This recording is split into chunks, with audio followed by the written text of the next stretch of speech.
With boundaries, it gets funny because you're like, well, what can I put a boundary around? Kids and husbands get really tricky Mm-hmm. because our lives are so involved. Then you're like, well, what do I own and what don't I own? Mm-hmm. Um, we've made agreements on things, or like I'm responsible for raising them. So what do they get to own and what do I get to own? I just go back to what's healthy entitlement or what's immature entitlement. There are very few things that we're actually entitled to, like just naturally for being us. Um, I could argue that everybody is entitled to loving parents.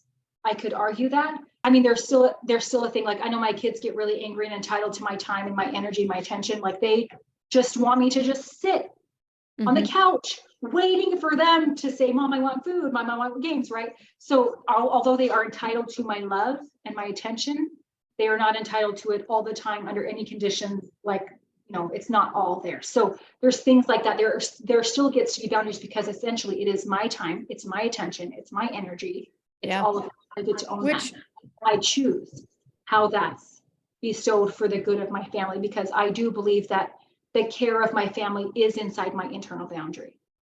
yeah, which I think that conversation with moms is the one I have the most, I think, in my coaching program, is moms just feel guilty if their kids need something and they don't rush right in and do it, you know?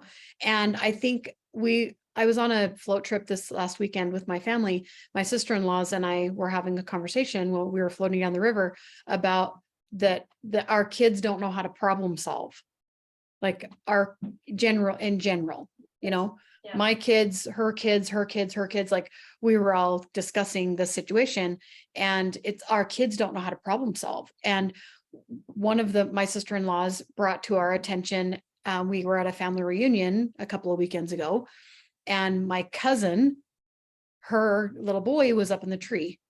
And, the kids were climbing the trees all the time, whatever. It's a great big tree. And her little boy was climbing the tree and he was like, Mom, I need to get down. I'm scared. I need to try to get down. Now, he wasn't very far up in the tree. Like if he were to even fall down, it probably would hurt, but I likely not break his arm. Like likely he wouldn't be hurt to the point where we'd have to take him in. Right. But obviously we don't want him to fall. That's not something that we want him to do, right? But she's came over and said, okay, she said his name, look at where you are. Just pause. You're not in danger right now. Look at where you are. What do you think the next step is that you need to take to get yourself out of the tree? And my sister-in-law was watching this and she was like, oh my gosh, she's mothering him. Like she's helping him problem solve. She's being a good mother, where a good mother would have him problem solve, would help him get down, not get him down, and not like we will help him get down, help him get down. We think that means go take him out of the tree and put him on the ground. Yes.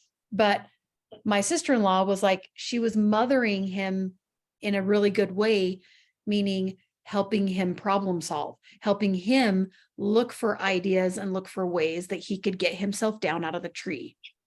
And we had this whole big conversation as we were floating down the river about how each one of us took a turn. Like I just save my kids instead of helping them be able to problem solve, helping them look for ways that they can get themselves out of that situation. And we all, as moms, I think we want to come in and save the day. That's not a bad thing. But it can be a bad thing if we're just constantly going in and saving our kids and not helping them problem solve, helping them get out of the situation themselves. We're walking next to them, kind of, okay, well, what do you think we should do next? What do you think we should do next? All the while knowing that they're safe, making sure that he was safe in the tree, that he wasn't going to fall out. She was right there. If he made a wrong step and slipped, she was right there to catch him. But she was also there to, what do you think you should do next? What do you think would happen if you put your foot here? Maybe we should try this. Maybe we should try that. All the while there if he fell. And we all just thought, wow, we need to do a better job at helping our kids problem solve, which is also helping them with boundaries, like making sure that my boundary is I don't have to go in and save my kids all the time. Just because they say, Mom, I need help, doesn't mean that I need to go do the thing for them. Mom, I need help is like a default sentence in their brain that they just say when they don't want to do something. But my boundary is, okay, why don't you try to do it yourself? Or are you in danger? Or is this something that they can do on their own and they just don't want to? And then I need to help them want to, you know? Our job as a mom is to help people successfully own their own property. Like that's, our children need to successfully own their own property. Mhm. Understand, like, obviously you're not going to be like, okay, newborn, get your food. That's your property. Yeah. I'm not like they grow into it. We teach them to grow into it. And the same way we step away. We step away. And that word help, that's to be helpful. That's something I like actually coach people on. I have a whole acronym on like how to determine if it's actually helpful. But the whole goal as a parent or a mentor or anything is to help people own their property successfully. Yeah. I love that. I love that because the other thing is, in order to do that, you have to know what's yours to own so that you can help that person that you're with, help them know what's theirs to own. And I think this is probably, I mean, we can talk about this in marriages. We can talk about this in parenting.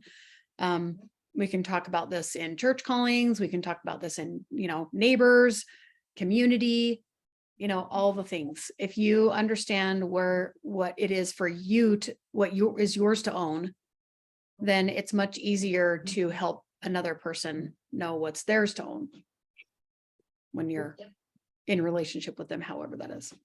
Yeah. And this just goes right back to that original drawing that we showed last week about how women teach women how to be women.